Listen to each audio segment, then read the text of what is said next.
Paano nangyari? Yung Senado hindi na kagaya nung panahon natin.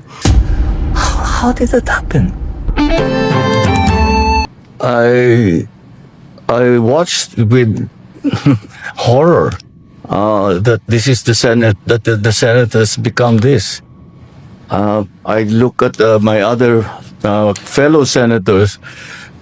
Madalas kaming nagtitinginan ni E.S. Ralph. Sinasi, ganyan ba tayo nung senador tayo? Meron ba tayong ganyan na ginagawa? Hindi tayo ganyan. Paano nangyari? Yung Senado hindi na kagaya nung panahon natin. Dahil personalan na eh. Naging personal, ang babaw na ng usapan. Dahil ang kwento ko nga, yun na nga kwento namin, meron mga senador na pagka meron kami pinag-uusapan na sa trabaho, hindi kami nag-agree talaga. At saka tatayo, mag-interpolate.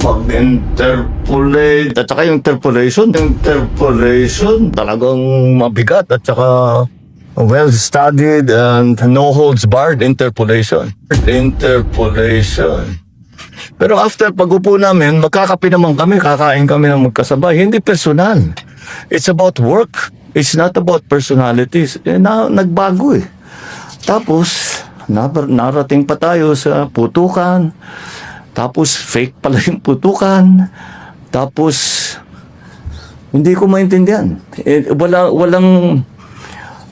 Walang nangyayaring kagaya na nung panahon ko sa Senado. Of course, the only basis for comparison that I have is the time that I was in the Senate. And I never imagined that the Senate would descend into this kind of what's happening right now. And then I was watching the comments of former SP, another colleague of ours, Senator Frank Drilon. Sabi niya, ano nangyari dito? The Senate is now sheltering fugitives from justice. How did that happen? I don't understand how a Senate is supposed to function if those are the kind of things that the Senate is embroiled in. I hope they figure it out soon. I really do. Yan ang ating Bravo Balita. Salamat sa panonood. Follow at subscribe at like na po kayo sa aming Facebook, YouTube at TikTok channel.